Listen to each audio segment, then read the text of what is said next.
Hi, welcome back to Hydroponics Daily. Today we're talking about ebb and flood, or flood and drain, or ebb and flow. It's a technique, it's a system that is popular, fairly popular. It's not as popular as it used to be. And it involves the roots being submerged in water like in DWC, but for only a short period of time. And so there's a pump that draws the water into the tank and submerges the roots, and then that pump or another pump removes the water, and so that for most of the time the roots are just sat there in a very, very wet, moist environment, a bit like in aeroponics. And so that drains away back into the holding tank where it can be adjusted for pH and nutrients added and things like that.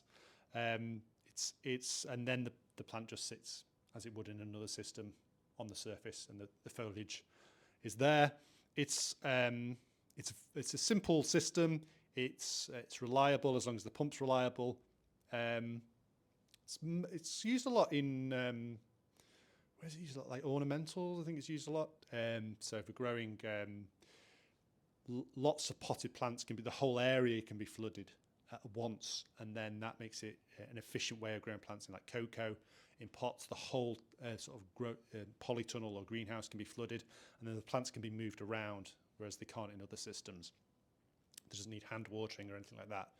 The major disadvantage of that sort of system is that diseases can spread quickly as the whole system floods. So rather than say hand watering where you can isolate the plants. So flood and drain, it's not as popular as it used to be.